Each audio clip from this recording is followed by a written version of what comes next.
You open your eyes for the very first time, and the first thing you notice is that you are small. Not still growing small. Not compact and efficient small. You are small in a world built for giants. Around you tower warriors the size of buildings, soldiers with cannons for arms and voices like rolling thunder. And then there's you, a little yellow scout, barely tall enough to look most of them in the optic, built for speed and stealth instead of brute force. On a planet at war, in an army of tanks, you're the bicycle. But that's fine. You're fast. You're clever. You can slip into places the big bots can't, gather intelligence, get out before anyone notices you were there. Every army needs eyes. You decide, very early, that you're going to be the best set of eyes the Autobots have ever had. Your name is Bumblebee, and being the little one is about to become the least of your problems. Before the war, there was supposed to be a different life. Every Cybertronian comes online with a function, a purpose written into them, and yours was never meant to be combat.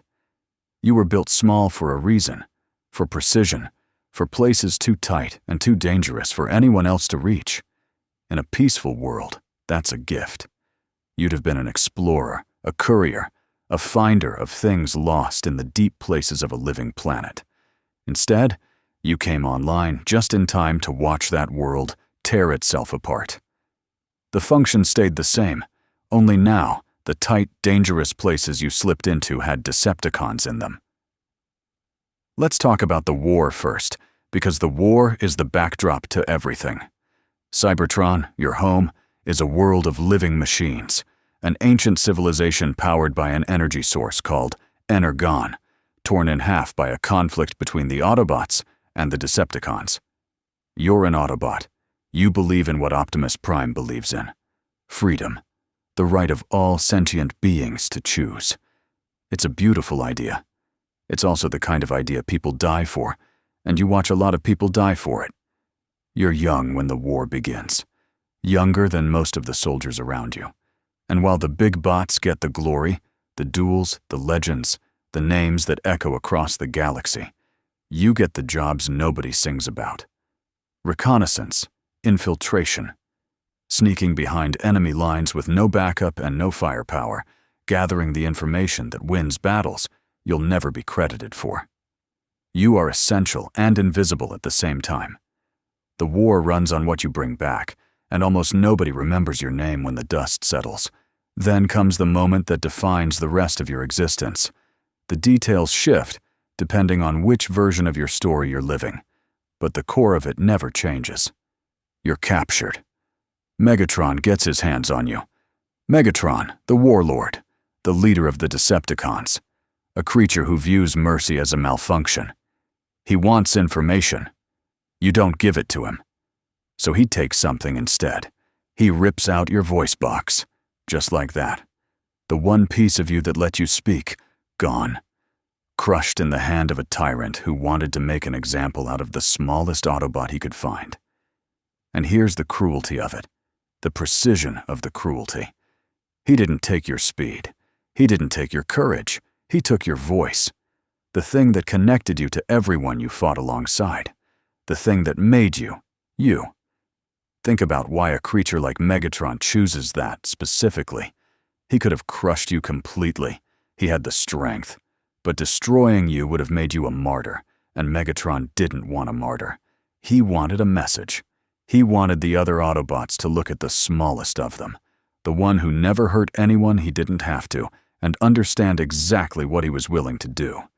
You weren't silenced because you were important. You were silenced because you weren't. Because hurting you cost him nothing and taught everyone else everything. That's the part that sits in your chest forever. Not the pain. The reason. You survive. Of course you survive. But you wake up into a silence that will follow you for the rest of your life. Now picture what that actually means. You are a soldier in a war that runs on communication. Orders shouted across battlefields. Warnings called out in the chaos. Banter in the quiet moments between firefights that keeps everyone sane. And you can't join any of it. You're forced to communicate in beeps, in static, in whirs and clicks pulled from a damaged radio, chirping fragments of sound that most people have to strain to understand. The bot built to be the eyes of the Autobots can no longer be the voice of anything. And the silence isn't just loud in battle. It's loudest in the small moments. When the fighting stops and everyone exhales. When the jokes start and the stories get told around the Energon. That's when you feel it most. Someone says something funny, and you have the perfect reply, and there's no way to land it in time. Someone's hurting, and you have exactly the right thing to say, and all you can do is sit beside them and hope your presence says it for you. You learn that the cruelest thing about losing your voice isn't missing the war chatter. It's missing the living, the ordinary, throwaway, beautiful sound of belonging that everyone else gets for free. The others care about you. That part is real. Optimus treats you like family. The team would die for you, and you'd die for them. But there is a specific kind of loneliness in being surrounded by people who love you and still having to fight to be understood every single time you open your mouth. You watch conversations happen near you instead of with you. You learn to say everything with your hands, your eyes, the angle of your head. You become the most expressive bot on the battlefield because expression is all you have left. And then the war comes to Earth. When the Autobots crash land on this strange blue planet full of soft, fragile, short-lived creatures called humans, you're sent out as a scout. Because of course you are. That's the job. That's always the job.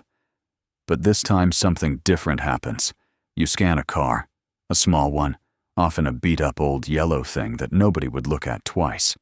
And in doing so, you accidentally become the Autobot the humans meet first. This is the role nobody trained you for, and the one you'll be remembered for most. Babysitter. Because humans are delicate. They break if you sneeze on them.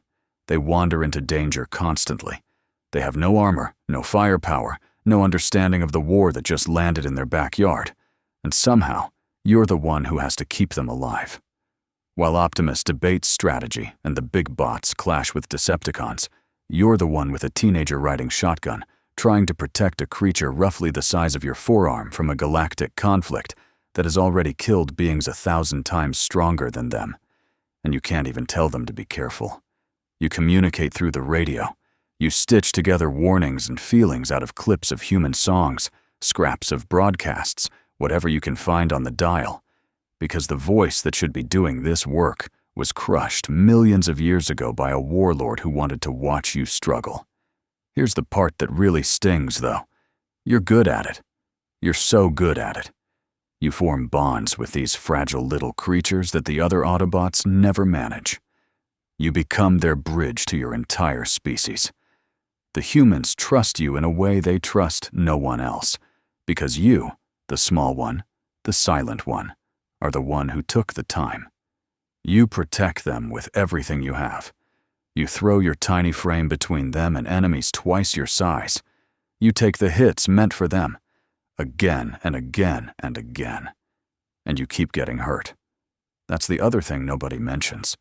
For a bot your size, surviving this war means getting wrecked on a regular basis. You get blasted, crushed, torn apart, captured, dragged off, and put back together more times than anyone bothers to count. Megatron took your voice once, but the war keeps coming back for the rest of you in installments.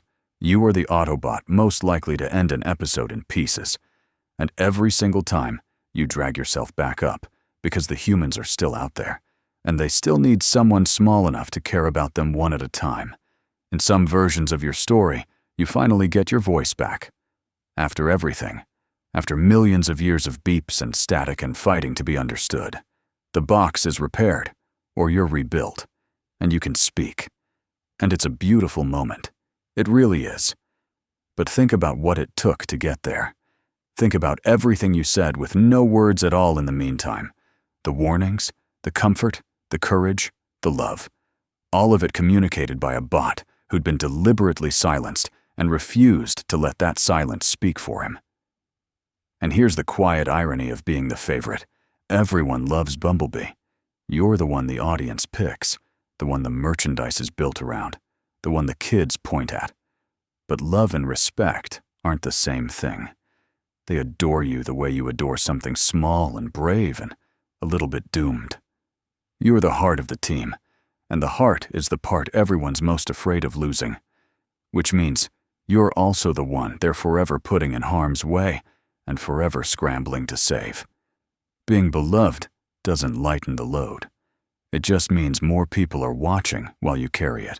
This is the part nobody talks about when they talk about Bumblebee. They remember the cute one, the little yellow car, the fan favorite, the one the kids love, the merchandise, the mascot. They remember the charm. What they forget is the cost of the charm. They forget that the most beloved Autobot is also the one who got the worst of it in the quietest way. No grand sacrifice on a mountaintop. No legendary duel that echoes across the galaxy.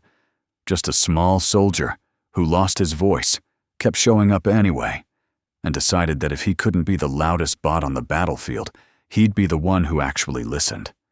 You were never the strongest. You were never the biggest. You were never going to be the one in the statues. You were the one who got handed every thankless job in the war. The scouting, the babysitting, the taking of hits meant for someone smaller and weaker than you. You were the one who had his voice torn out and learned to mean everything without it. You were the one the fragile creatures trusted first, because you were the only one who got down to their level and stayed there. You are not a sidekick who got lucky. You are a soldier who lost the one thing that connected him to everyone he loved and chose, every single day, to connect anyway, by any means he could find, in any language that would carry. No glory, no volume, no guarantee anyone's even listening. Just a small yellow bot holding the line for the little ones, saying everything that matters without a single word, till all are one.